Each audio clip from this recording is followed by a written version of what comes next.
I hope the air in here kicks on pretty soon because this room is really warm.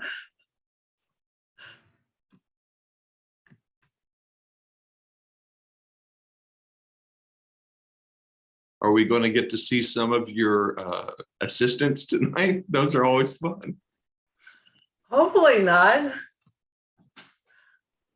We lock them in behind the barn door so that they, because anywhere else in the house they can get to me. So better change that a bit.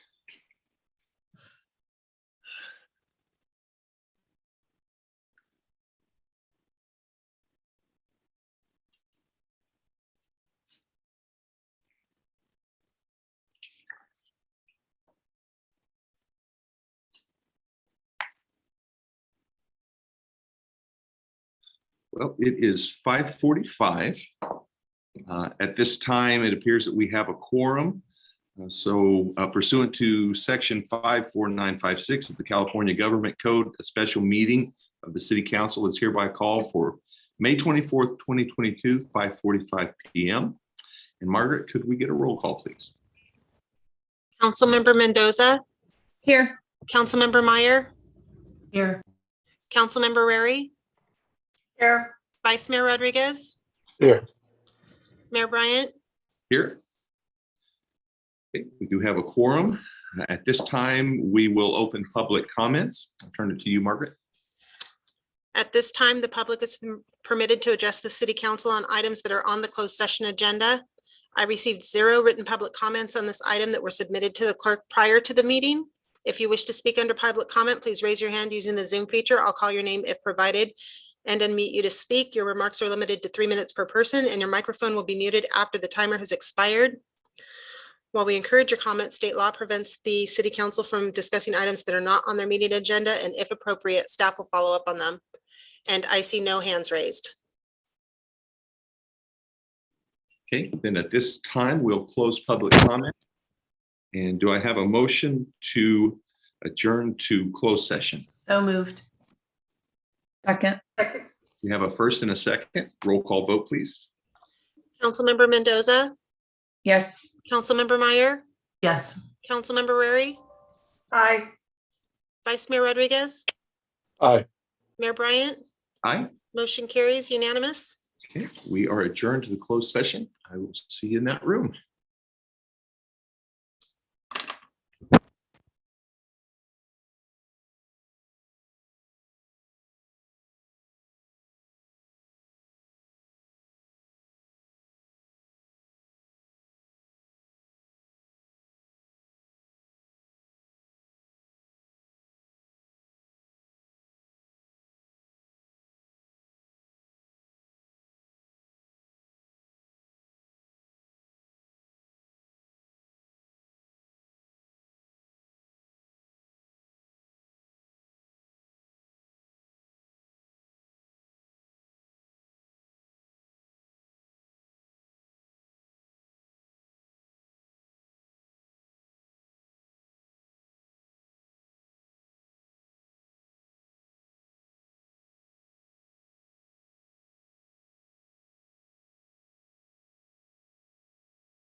Good evening, everyone, and welcome to the May 24th, 2022 regularly scheduled Brentwood City Council meeting.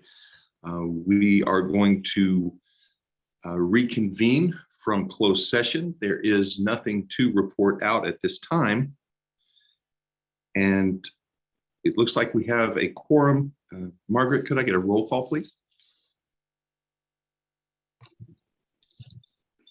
Councilmember Mendoza, Here.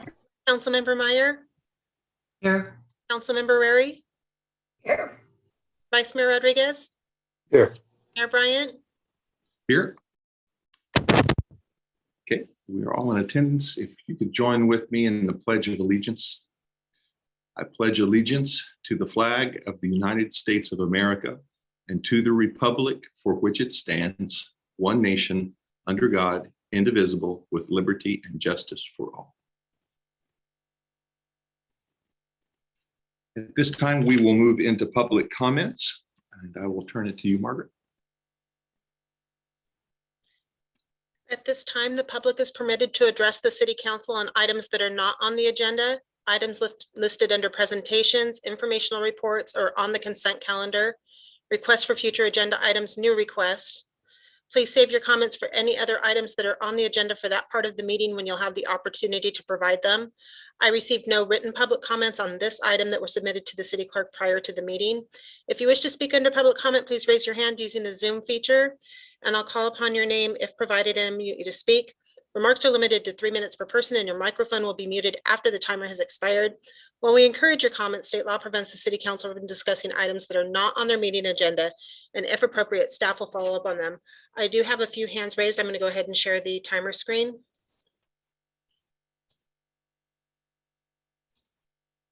And I'll start with Mr. Dorman, followed by Myers. Mr. Dorman, go ahead. Great, thank you. Good evening. Tonight, if you'll indulge me, I want to go through how people can access Zoom and particularly be able to voice. I will have something on the various groups, pictures, so that it could be followed along. I'll skip towards the raise hand feature because if you're listening, more than likely you've already gone through the initial steps to get to the Zoom page. Now, depending on what your screen looks like, you should have 3 icons at the bottom. Well, 4 if you go from left to right. This may be different for everyone. But what you want to do is you want to hit the raise hand. Now, if you don't want to talk about, or if you don't want your name, if you go back through the initial steps and you go through the going from your browser, there is a point where it asks your name, and all you have to do is just put anonymous, don't want to tell you, whatever. And the email address, from what I understand, is private, so you don't have to worry about that. So when you get to the actual raise your hand, that's where you do it. It's that little raise hand icon.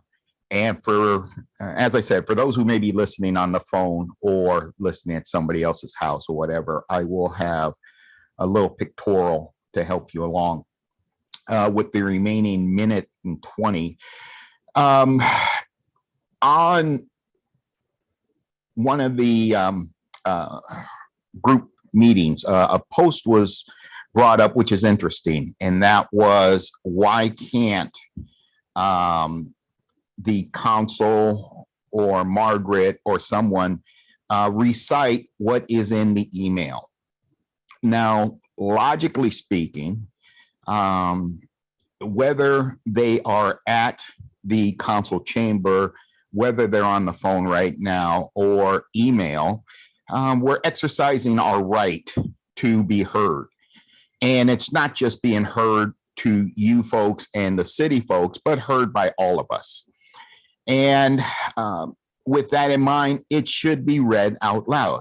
I know that will put more time, and that's the way it is. That's the way it is. It is our right. And this actually would go for those who don't read the emails, and I know at least one of you don't. So please consider that as a future agenda item. Thank you very much. Thank you. The next speaker is Myers. Go ahead. Am I in? You are. Is this Sandy? Hi, it is. And since I was at the meeting tonight anyway, I decided I wanted to say something to the council regarding Sino was in the paper today. Of course, you probably all read it. And I'm thinking Bridal Gate, and there's something that I want you to keep in the back of your minds when he comes through with another development plan for Bridal Gate. Please, please don't let him get by with 2 acres parks. Go for one park that is at least 4 acres so that the Parks Commission has something to work toward or with. And for those of you that don't know me, I was 15 years on the Parks Commission, and these little parks are very hard to put facilities in that really cover everyone. And I'm afraid that I'm really tired of developers telling us what they're willing to do. And I think we need to take a step back and go back and tell the developer what we want them to do. And I'm asking you very much to go back to the Planning Commission when Sino is ready and tell them to request a 1 park, 4 acre site somewhere in his facility that we can use all of the 4 acres and not part hill, not part unusable. Anyway, just a thought, because he was on my mind after reading the lovely article today in the paper. So thank you. That's it.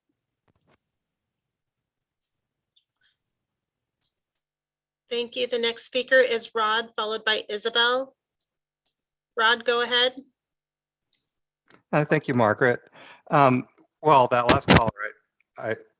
Sandy is great. So I was glad to hear that comment. We do love our parks here, and we want them to be great parks.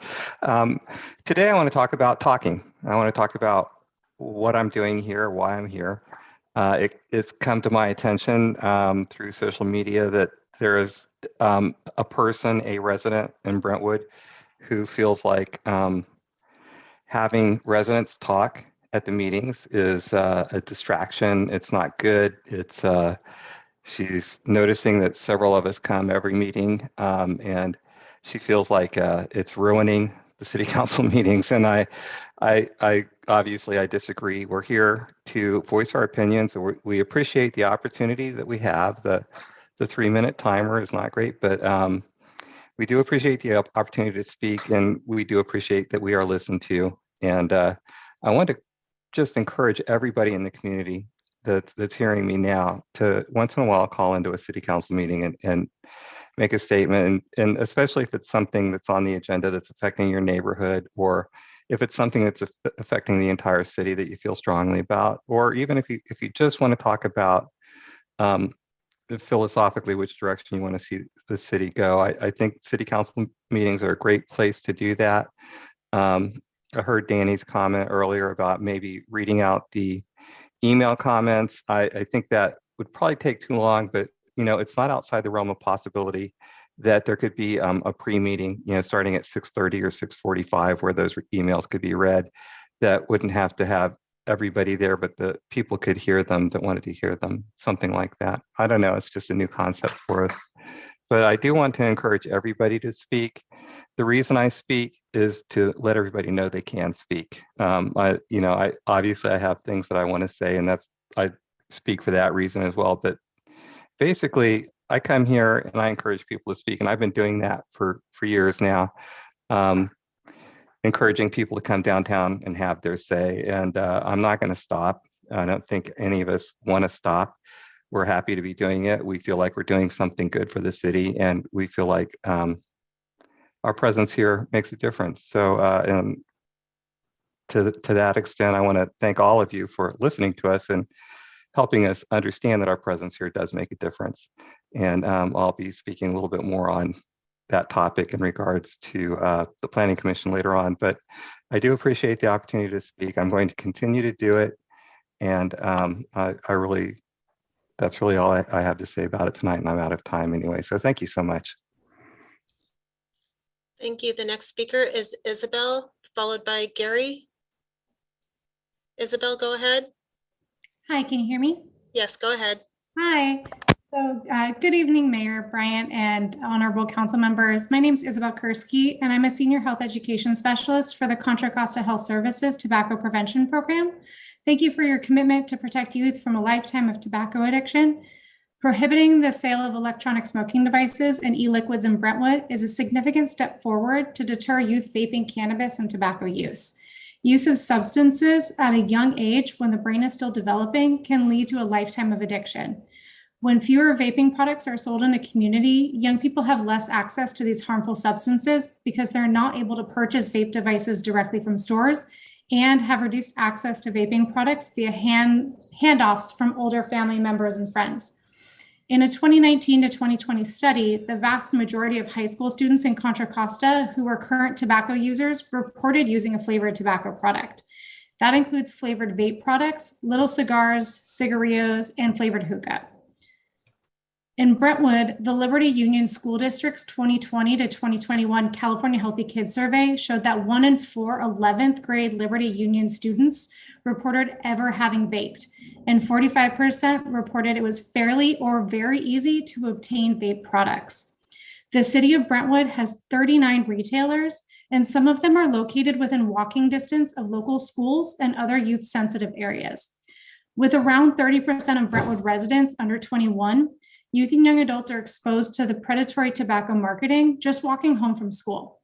A 2021 meta-analysis found that low levels of tobacco retailer density and decreased proximity to tobacco retailers is associated with lower use of tobacco products.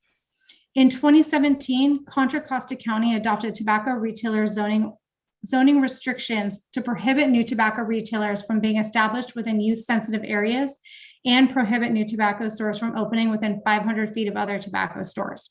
Additionally, the sale of all flavored tobacco products, including menthol cigarettes, was prohibited from being sold near youth-sensitive areas. In 2019, one of the amendments to the tobacco ordinance included expanding the flavor ban to all tobacco retailers in unincorporated county to make it more equitable for retailers. It is important to keep in mind that in order for the adopted policy to be effective, it also needs an enforcement mechanism in place. The county's ordinance has an annual fee that gets put towards the enforcement of the ordinance. The county's tobacco retail policy is a comprehensive model policy in the Bay Area and throughout the state. The Tobacco Prevention Program is a resource and is readily available to share materials and best practices to assist with retailer trainings, implementation, and enforcement of this policy. Thank you for your time.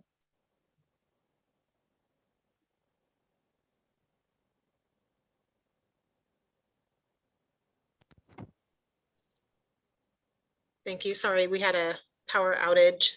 Oh no, I hope you have power again.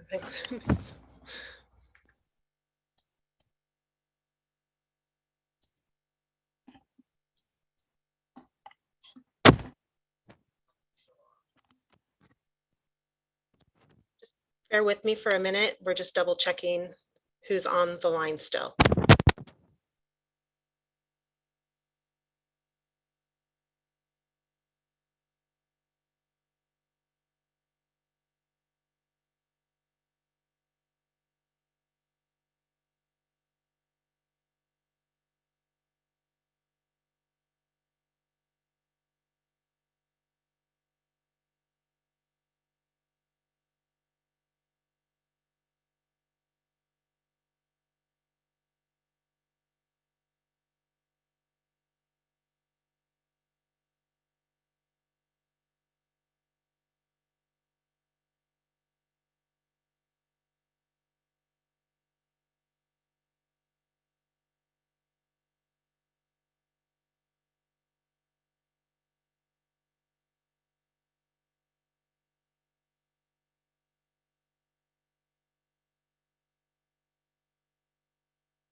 Mayor, can I ask a question? Absolutely. It seems, yeah, the power went out in parts of Brentwood, but we're on live. Can we, I don't know how the order works. I know Katie's on, so could we do maybe our weekly updates? And then when we get everyone back on, come back to public comments just to save some time? I don't know how it works. Yeah. I think that's a brilliant idea. If Kate, if you can, if it's permissible to do that while we're rebooting the caller line.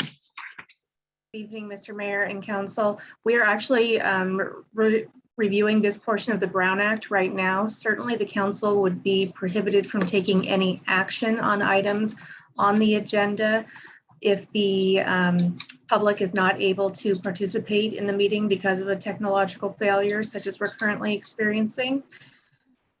Whether you could go through any other portion of it is somewhat problematic because of course the consent calendar does require you to take action. So if you would indulge us in a request for just a couple minutes recess while we look into this, we'll be back to you just as soon as we can. Okay, and I just heard all of Deer Ridge is out, so I don't know how long that's going. I don't know if that comes into play. With the excessive heat this afternoon, I expect that we do have some PG&E issues. So, Mr. Mayor, would a 5-minute recess be acceptable while we look into this for you? Absolutely. If we could get a motion for a 5-minute recess. So moved. Second. First and second, roll call vote. Mayor, also really quick. Oh, just really quick, Mayor. The power went out where I'm at as well. I'm actually on my cell phone, so I know I have a certain amount of time, but at some point, if the power don't come up quickly, it's gonna take that, my phone will die. So I'm probably gonna move from here to go to my house because the computers are also all down out here in downtown. Is that? Light Can I- behind you. Are you on a generator? No, I'm at my center. No, I don't have a generator. The power's Oh, out here. I just said that. I said you have lights on in your place. I don't have no lights in my place. That's the sun outside. Oh, okay. That's So, a big- Mr. Mayor, if you don't mind, if we look into that additional wrinkle of the Vice Mayor's continued participation, we'll add that to our very quick research and we'll get back to you in just a few moments, if that's all right. I know you're in the middle of a vote, so I don't want to delay that further. And also, I mean, the vice mayor is right next to the city hall. During our 5-minute break, can he just run downtown and grab a conference room, the council members' council room? Well, I understand City Hall's power has gone out and they're operating on a generator. So I'm not sure, what level of service that provides us with at this moment. But if you want to go ahead and finish up your vote, we'll look into these issues and get back to you with a quick report. Okay, roll call vote. And I will just help. Okay. Councilmember Mendoza. Can we raise our hand? Yes. Aye. Councilmember Meyer. Yes. Councilmember Rary. Aye. Vice Mayor Rodriguez. Aye. And I am an aye also. We are in recess for 5 minutes. Thank you. Thank you.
How's it going there in the office, Mayor? Very quiet and hot, but Oh, the AC went out. Oh, yeah, that's, I'm more, don't take this the wrong way, but I'm more concerned with our residents that have yeah, health issues right now than I am with the council meeting, but yeah. I, this is, And it's saying 10:30. oh my goodness. Yeah. So, yeah. Well, we can reconvene, and Katie, I'll turn it to you. Mr. Mayor, thank you for letting me join you again. We've had a chance to look at the relevant government code section from the Brown Act. And in fact, if I can share my screen for just 1 minute, we can look at that together.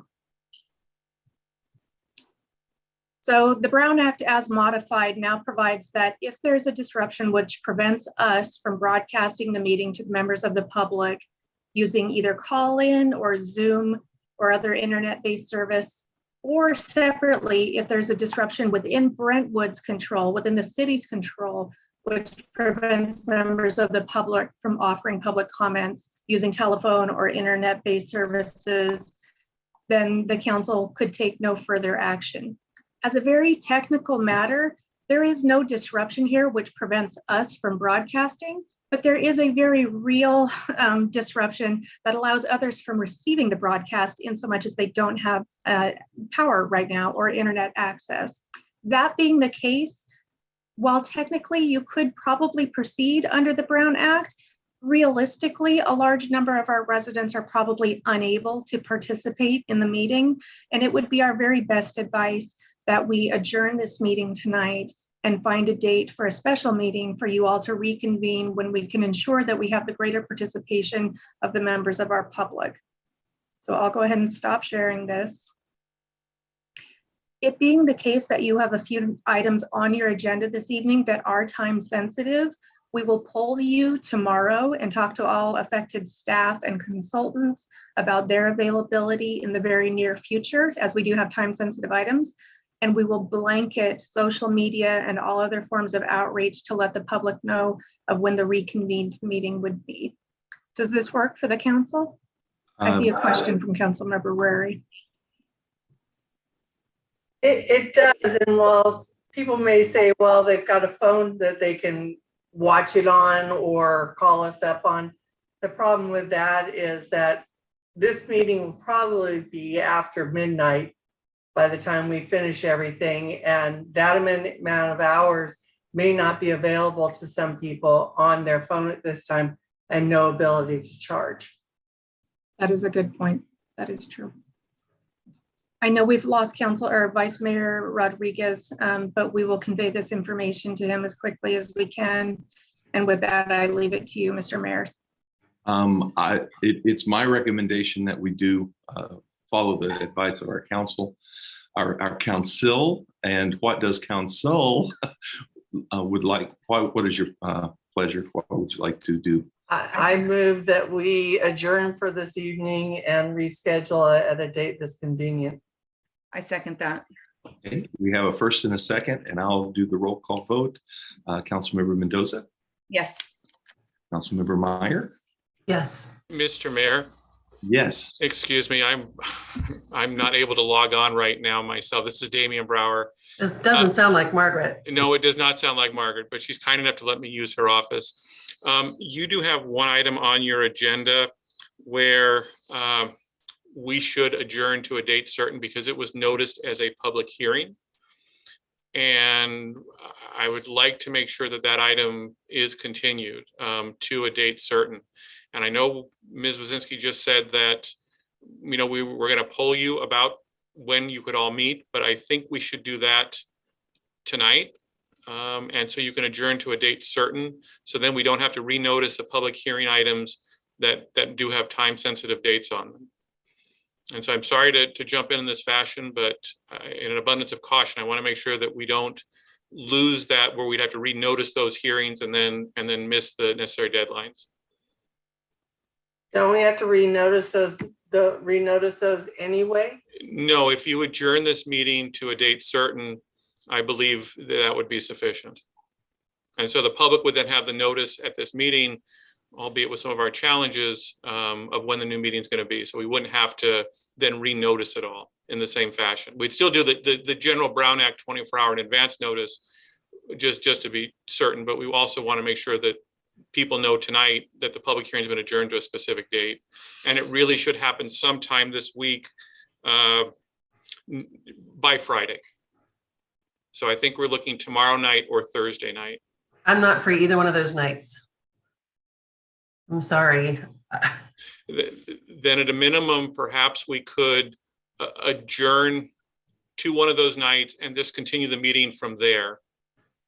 Because again, I want to continue this item, and it might just be 3 of you on the line to continue it, or 4 of you on the line to continue it to another date certain. But I just want to make sure that we don't lose some of the notice requirements that we have. So if there's a date that, and it might, like I said, it might just be a very short meeting to then let the public know what the next date will be, and we'll continue to that date. But I'd like to have that date figured out tonight. I can do Friday or Monday. I can do either one of those. Tomorrow or Thursday are fine with me. I have stuff, but I can cancel it. This is, I'm available all those days. yeah, so tomorrow or Thursday or Friday are fine with me if we need to get it done this week. I will just note that Community Development Director Alexis Morris has reminded us that we do have time blocked out for you for a June 1st meeting already. So if, as Mr. Brower noted, we could put you on schedule for sometime later this week and then perhaps continue things to June 1st, perhaps that would be an option that we could look at behind the scenes for substantively hearing some of these public hearing items. So do we have to continue it to sometime this week, or can we just continue it until next week? Isn't it next week? Yeah, next week, June 1st. That is next week, but you have some items that have deadlines before then. So we just want to make sure we get you all back here in time for those. So What is there one item, or what are the well, items? there's one in particular, and it is the extension of the moratorium for the oil and gas drilling. And so I'm actually thinking, and Ms. Wazinski, if maybe you can handle this part of the meeting, if perhaps the council can just open that item and then continue that specifically to a date.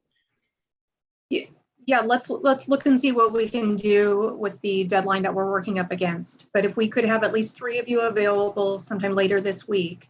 If it's that short, I can do tomorrow for a short period. Well, but even for every item, we only need 3 for a quorum. We could do everything tomorrow if there's just, I think, Mayor, are you available tomorrow?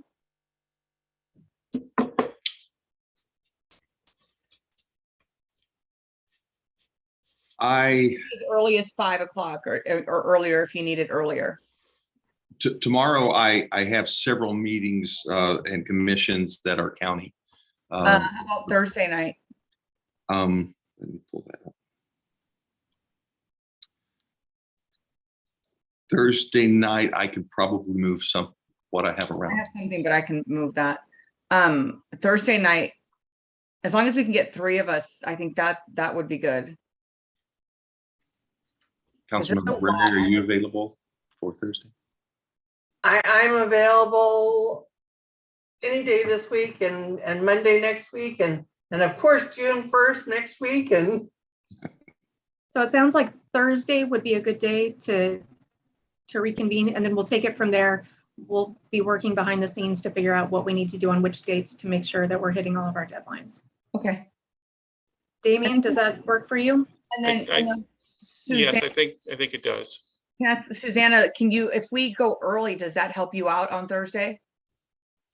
My meeting I have is 6:30 to 7:30. So I could do part of it, or I can come in. I don't know how that would work, but that's one that I don't believe I can change. How early can the 2 of you meet on Thursday? Like I could take some time off work and be here like 4 and maybe, because then that way she at least get 2.5 hours in, like hopefully we get through consent and get into the meeting. No, this meeting would be strictly for the public hearing, correct? Well, we have a couple of public hearings, so we're just looking at the ones that we need to get done most quickly for the urgency extension, the urgency ordinance extension, we will need a 4/5 vote. So we will need 4 votes on that. So in that case, I could take some time off from work and get early on Thursday if, Okay. to take that. How early, Mayor and Councilmember? I'm available earlier than 5 o'clock on Thursday. I'm certain. Okay. If it goes longer than that, I'm pretty sure I can move whatever else around. Does 4 o'clock work, Katie, on Thursday?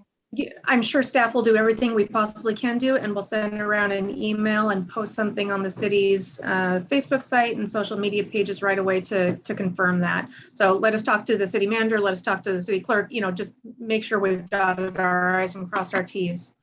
But we'll aim for that. So the public hearings, because I'm sure Vineyards Academy is a public hearing as well. So we're just, which ones do we need to get done on Thursday? So Damien, I'm looking at this thinking that the urgency ordinance extension is what we need to substantially take care of this week. And then everything else we can make work out. Am I missing anything there? No, Katie, I don't believe you are. I think the rest we can, I'm thinking maybe the AB 361 ordinance. I don't know when that is set to expire or resolution. But with regard to the oil, we may be able to, with regard to the drilling moratorium extension, we may be able to open the public hearing and then continue it for another date on Thursday. So we may not need to have the whole hearing that date. I haven't had a chance to get in touch with outside counsel regarding that, but at a minimum, if we can come back on Thursday to at least continue items more formally, that would be preferable. Council member? I know that the Vineyards, we needed to get it done tonight for certain reasons, I was told. Is that still the case, that we need to do that one as soon as possible too? So the code provides that in the event of a call up, the hearing should be held within 45 days of the date of the decision, unless both the council member who called up the item and the applicant who proposed the item agree to a later date. So given these circumstances, we are very hopeful that we might be able to work with you, Councilmember Mendoza, who called up the item, as well as the applicant from the Vineyard to secure another date that would ensure participation by a large segment of the community. Okay, if not, then we would have to do that on Thursday as well, right? If they say, no, we want it done. That may be the case, but I'm not buying any trouble yet. I'm just trying to figure out, best case scenario. And just for the council, Vice Mayor Rodriguez just texted to let me know, have me let you know that he's unable to reconnect and get on because of the issues here on the computer. And so I told him I would pass that information on to council. So what I'm hearing at this point is that the council members here on the line would be amenable to returning for a call on Thursday, the 26th at 4 p.m. to at least open the extension for the urgency ordinance, perhaps consider the AB 361 ongoing resolution, which is the resolution that allows you to meet remotely for another 30 days. And we will confirm the status of the Vineyard Academy item prior to that time and provide notice to all involved. Is that my understanding of where we're at? Yes. Okay. I'll amend my motion to that. Okay, thank you. Second that. We have a first and a second. Roll call vote. Councilmember Mendoza, Yes. Councilmember Meyer, Yes. Councilmember Rary, Aye. and I am an aye also. So we will adjourn to Thursday at 4 o'clock from now. We do so appreciate your flexibility. Thank you so much. We'll be in touch Right, with you and the thank public. Thank you. Bye. So was this the motion to adjourn also, or just the motion? That's We have- just for those. And so I motion to adjourn. I'll second that. Okay, we have a first and a second. Councilmember Mendoza, Yes. Councilmember Meyer, Yes. Councilmember Rary, Aye. and I'm an aye also. We are adjourned. Thank you, everyone. Thank you, Katie and Thank Damian. you.